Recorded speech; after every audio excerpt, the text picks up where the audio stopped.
আমেরিকার প্রেসিডেন্ট নির্বাচনের ইতিহাসে ডোনাল্ড ট্রাম্পের প্রত্যাবর্তন এক বিরল ঘটনা। ৪৭তম প্রেসিডেন্ট হিসেবে দায়িত্ব নেওয়ার সঙ্গে সঙ্গেই তিনি ঘোষণা করেছেন এমন একটি নীতি যা অভিবাসীদের স্বপ্নকে বড়সড় চ্যালেঞ্জের মুখে ফেলেছে।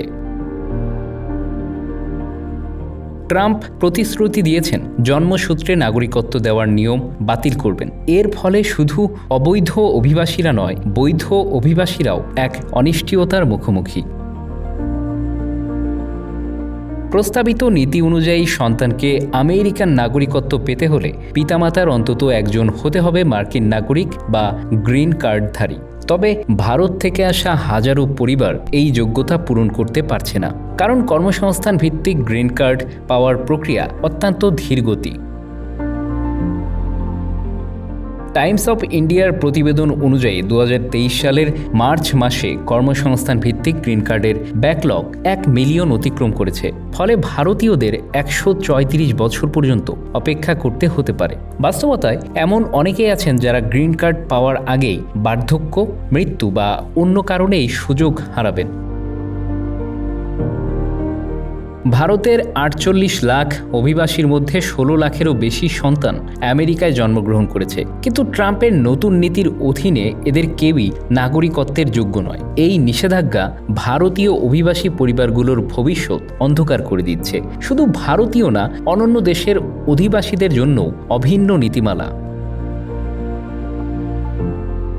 ভারতের কর্মজীবীরা, বিশেষত যারা আমেরিকায় কাজ করেন, তাদের উপর এই নীতির প্রভাব বেশি। কর্মসংস্থান ভিত্তিক গ্রিন কার্ডের জন্য প্রায় ১ লাখ ভারতীয় শিশুর বয়স ২১ বছর অতিক্রম করার আগেই বৈধ ভিসার সুযোগ হারাতে পারে। এই শিশুদের ভবিষ্যৎ প্রশ্নবিদ্ধ হয়ে উঠছে। বিশ্বের নানা প্রান্ত থেকে যুক্তরাষ্ট্রে আসা অভিবাসী আইনজীবীরা এই নীতির বিরুদ্ধে কঠোর অবস্থান নিয়েছেন। অভিবাসন অ্যাটর্নি রাজীব এস খান্না এবং গ্রেগ সিস্কিন্ড এই নীতিকে মার্কিন সংবিধানের ১৪তম সংশোধনীর সরাসরি লঙ্ঘন বলে মন্তব্য করেছেন। ১৪তম সংশোধনী অনুযায়ী আমেরিকার মাটিতে জন্মগ্রহণ করা প্রত্যেক শিশু নাগরিকত্ব পাওয়ার অধিকার রাখে, কিন্তু ট্রাম্পের এই পরিকল্পনা সেই অধিকার কেড়ে নেবে। গ্রিন কার্ড পাওয়ার দীর্ঘ প্রতীক্ষা এবং নতুন নীতির অনিশ্চয়তার মধ্যে ভারতীয় অভিবাসীদের জীবন হয়ে উঠেছে কঠিন। ক্যাটো ইনস্টিটিউটের এক সমীক্ষা বলছে ৪.১৪ লাখ ভারতীয় কর্মী গ্রিন কার্ডের জন্য অপেক্ষা করার সময় মারা যেতে পারেন। এছাড়া শত শত পরিবার তাদের সন্তানদের ভবিষ্যৎ নিয়ে দুশ্চিন্তায় রয়েছেন।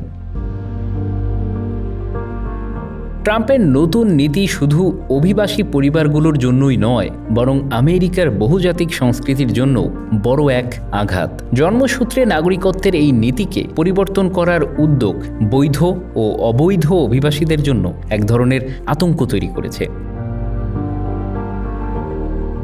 এই নীতি কেবল আমেরিকান স্বপ্নে বিশ্বাসীদের হতাশ করছে না, বরং অভিবাসীদের জন্য আমেরিকার দীর্ঘদিনের গর্বিত ঐতিহ্যকেও প্রশ্নবিদ্ধ করছে। Bangla affairs news desk.